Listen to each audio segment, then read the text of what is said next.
एभली भाव में जीवन बिताइवा से माधव सिंह तार अस्मितार संकट आसे ओडिया अस्मिता कथा को आज भारतीय जनता पार्टी जेते बेले सामना को आनी तार उद्धार करने सहित यथोचित सम्मान प्रदान करने से यदि आम से बरपुत्र ना आज यदि आम गोटे योजना स्कीम करदे ताले विरोधी बाला से छाती फुटा कारण से सम्मान और नाम स्कीम करने योजना करने वास्तव आज ओडिशा सरकार आज गुरुतर विचार कर जो सामाजिक अर्थनैतिक व्यवस्था सहित शैक्षिक व्यवस्था कथा अच्छी मोर विभाग ए बिल को आनिबो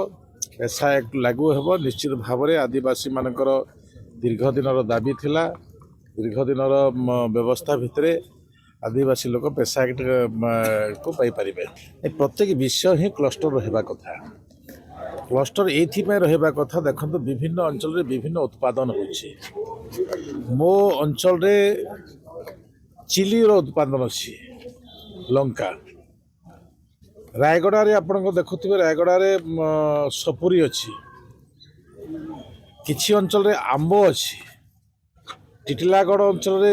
पियाज अछि ए प्रकार विभिन्न जिलार विभिन्न भौगोलिक स्थिति थिबा दृष्टि से अंचल लोकंकर चाहिदा मुताबक आपण यदि नवरंगपुर जीवे सेठी मकार अछि आउ तो टिके आपण कोरापुट जीवे आलू अछि तापर सेठी मांडिया अछि तो ए प्रकार व्यवस्था भितर जदि आमे संयोजना करा जाए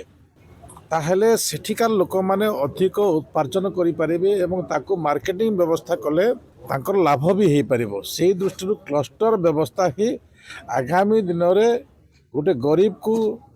एठिकार अर्थनीति को बढ़ेबार गोटे बहुत बड़ भूमिका ग्रहण करिबो प्रक्रिया आरंभ एटा तो आप 52 दिन सरकार चली प्रक्रिया भितर आमर जो आमर माइंड सेट अच्छे से माइंड सेट को आगामी दिन कार्यक्रम को परिणत करिबो।